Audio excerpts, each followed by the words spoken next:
with that, we bring on Orange defensive coordinator John Odierna. John, how we doing right now? How we doing after that one yesterday? Doing okay here less than 24 hours later? Doing great. Just glad we have more playoff lacrosse to talk about and more time together as a team. Appreciate you having me. Yeah, thanks as always for coming on, John. And I think I saw you in the highlight of the winning goal running off the sideline at some point. What's the celebration of a moment like that like down there? Yeah, a lot of emotions. Obviously, a lot goes into this. You sacrifice a lot as a coach, and you love the guys, and you just want the season to keep going. So I think whatever you're seeing at the end of that game is pretty raw reaction. I think it was some type of low fist pump thing. The guys were watching it in the locker room and laughing about it. So, and I've had it sent to me a few times. So I thought it was pretty good. Yeah, I did. Yes, I did notice a fist bump going on there. It was a little subdued Tiger Woods-ish fist bump situation, I think, there. But you're down 6 at the half. Take me into the halftime locker room. What's going on there? Is it same old business like we've been here before, or is it different at that point because it is the playoffs? No, I think it was, I don't want to say same old business. Obviously the stakes are super high and the guys are super aware of the stakes. And I think at a place like Syracuse, you take that and times it by 100 with the pressure here. So I think we were all pretty aware of the stakes, but I think the belief never wavered. Honestly, we used a little bit of what happened in the first game as fuel. If they could come back from down by 5, why can't we? And I think there was just some belief there, and just knowing, with our offense, with Johnny Mullen at the faceoff X, we felt like the game was never going to be out of reach as long as we could start to chip away. There's no six pointer. You just had to make one play at a time, one on each end of the field, one between the lines, and we could just start to dig away at the hole.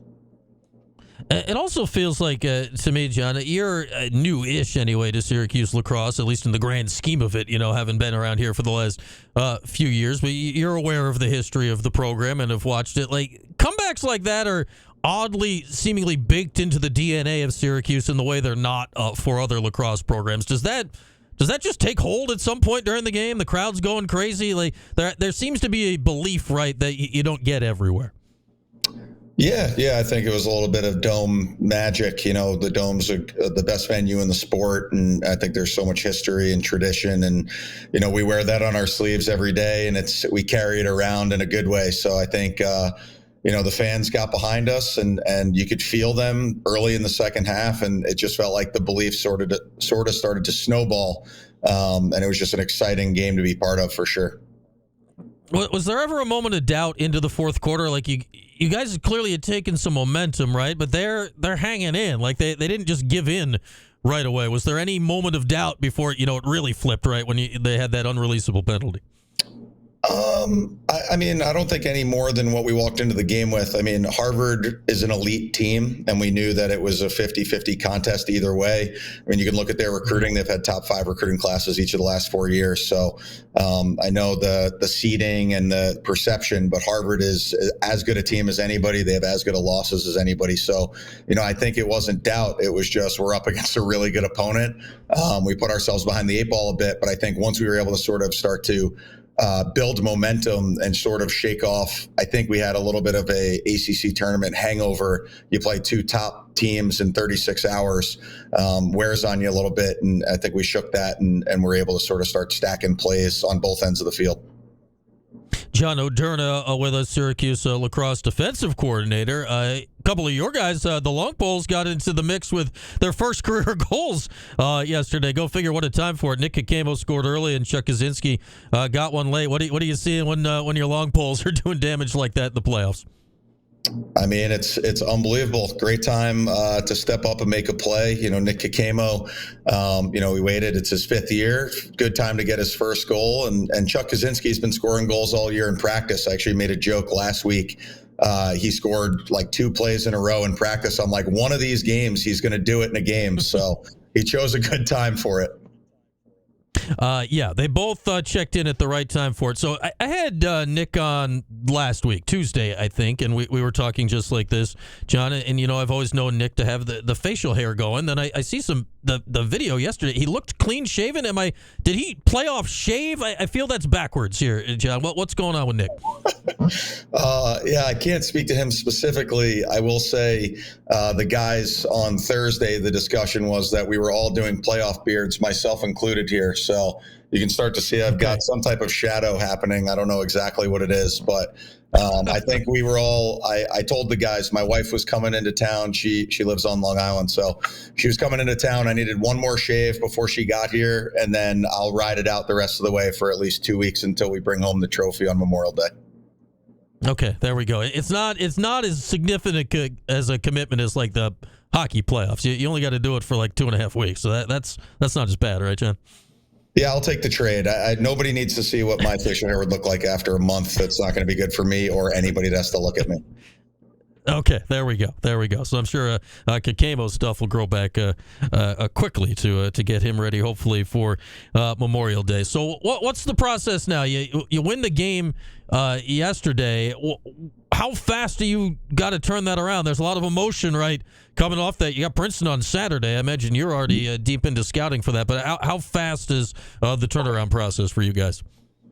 Pretty, I won't say immediate. I think it's important to enjoy the win, at least for a few hours, enjoy it till midnight. And then when the clock rolls over into Monday, it's time to focus on the next thing. There's not too much time to celebrate, but you put so much work in, and it's so hard to do this. And winning at this level is so hard. There's so many good teams, so many, everybody's got more coaches, more scholarships, all this stuff. You got to enjoy the wins. It's part of the process and part of what you work for. So enjoy it for a few hours, feel good. And then obviously once the clock struck midnight, it was time to roll it into Princeton. No time to feel too good about ourselves. And we just got in from practice. Did not talk about yesterday's game at all. We're on to Princeton. All right, and I imagine when you tossed on the Princeton tape, you probably watched some of it live, right, on Saturday, John. You as a defensive coordinator are preparing for a team that just put 22 on the board. That locks you in real quick. What did you see from their game against Towson that's like, okay, this is tough to deal with right now? Yeah, I mean, they're another elite offense. We went into the game yesterday. Harvard was the number 3 team in terms of offensive efficiency, and Princeton's number 4. So it's not going to get easier. In a lot of ways, I know we talk a lot about our offense. I would say, in a way, it's kind of like looking in the mirror. They have 6 guys that can score at any time.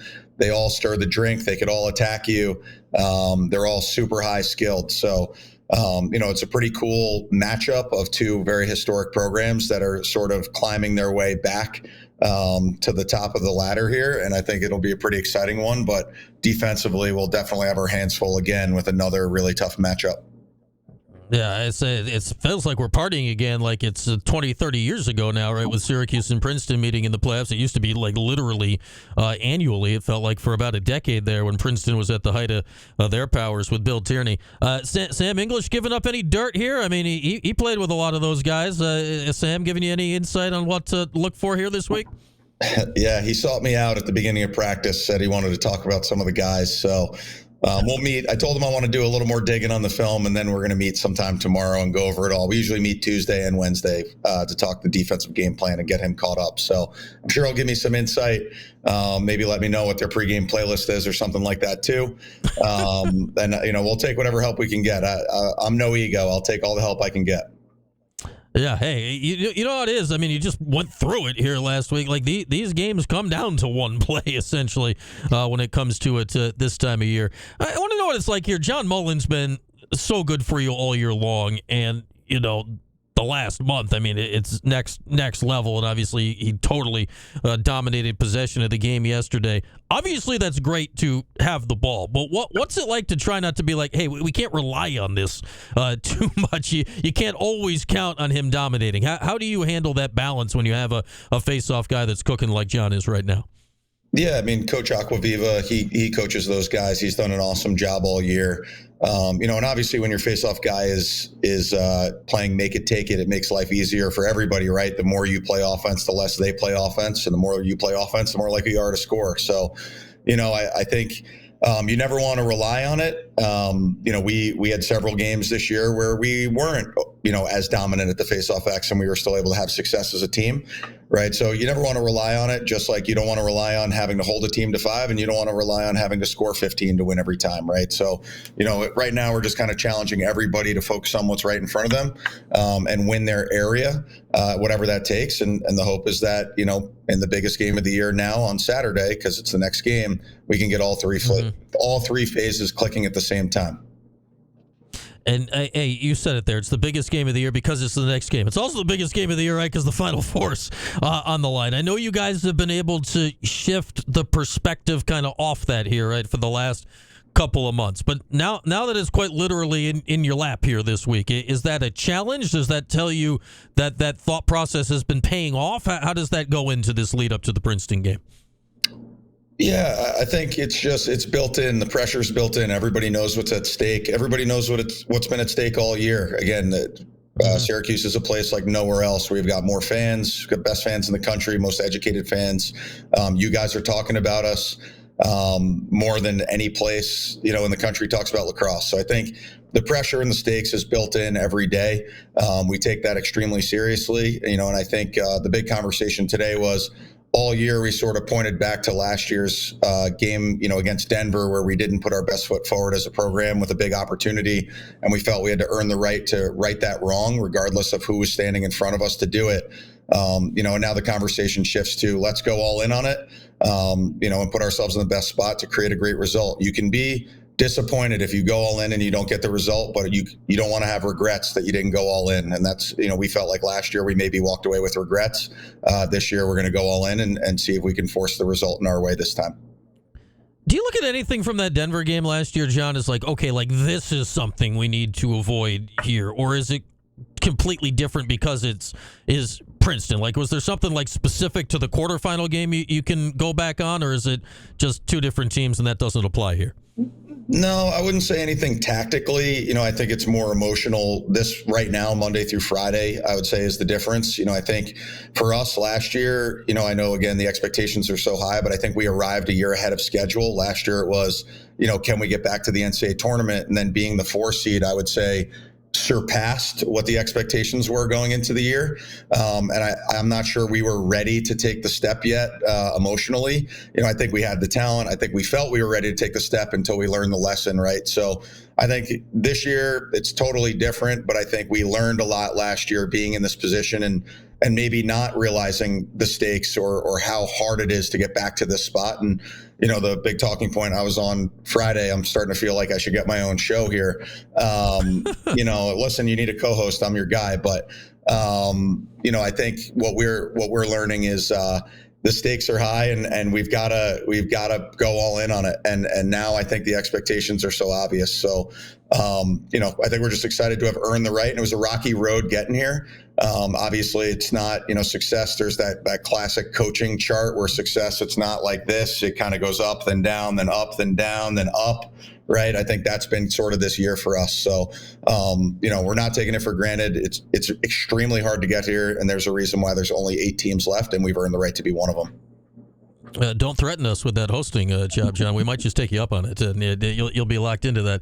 Well, what do you think the atmosphere is going to be like? You're down on the island. You know the deal down there. Plus, it's Cornell, it's Princeton, it's Syracuse. This is pretty central to the fan bases that are going to be down there on Saturday. What do you think that whole vibe's going to be like? Yeah, I think it's going to be an awesome atmosphere, completely raucous. I think, like you said, Cornell, Princeton, Syracuse, all places that have strong Long Island ties and alumni bases, and New York City based alums. So I think it's going to be an unbelievable atmosphere. I think, I've had the opportunity to play and coach at Hofstra throughout my career, in high school and college, all that stuff. I think Hofstra is one of the best venues in the sport. And, I grew up going to games there, NCAA tournament games. So it'll be a cool opportunity to go back. I'll have a lot of friends and family in the crowd too, but I think it's going to be just an unbelievable environment and one that we should be pretty comfortable playing in. We play in front of huge crowds all year long, and a lot of support. And when we go on the road, we get plenty of hate. So it'll be somewhere in the middle. And I'm excited for it. All of it's good.